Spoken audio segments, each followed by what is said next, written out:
వైద్య మిత్రులందరికీ నమస్కారం. మన రాష్ట్ర అధ్యక్షులు శ్రీ డాక్టర్ వెంకట్ రెడ్డి గారు 2 రోజులు ఉమ్మడి ఖమ్మం, భద్రాద్రి కొత్తగూడెం జిల్లాలో సంఘం క్యాలెండర్ ఆవిష్కరణ కోసం పర్యటించనున్నారు. ఖమ్మంలో డాక్టర్ చిన్ని, డాక్టర్ లింగయ్య గారు తదితర వైద్యమిత్రులు స్వాగతం పలకనున్నారు. ఖమ్మంలో క్యాలెండర్ ఆవిష్కరణ చేసి మరుసటి రోజు అశ్వారావుపేటలో రాష్ట్ర వర్కింగ్ ప్రెసిడెంట్ డాక్టర్ జగదీష్ గారు తదితర వైద్యమిత్రులు స్వాగతం పలకనున్నారు. అశ్వారావుపేటలో స్థానిక ఎమ్మెల్యే జారీ ఆదినారాయణ గారితో డాక్టర్ వెంకటరెడ్డి గారు క్యాలెండర్ ఆవిష్కరణ చేయనున్నారు.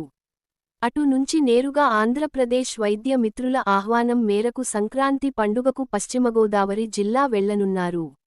ఉమ్మడి తెలుగు రాష్ట్ర ప్రజలందరికీ, మిత్రులకు, శ్రేయోభిలాషులకు ముందస్తు సంక్రాంతి శుభాకాంక్షలు తెలియజేసిన రాష్ట్ర అధ్యక్షులు డాక్టర్ వెంకట్ రెడ్డి గారు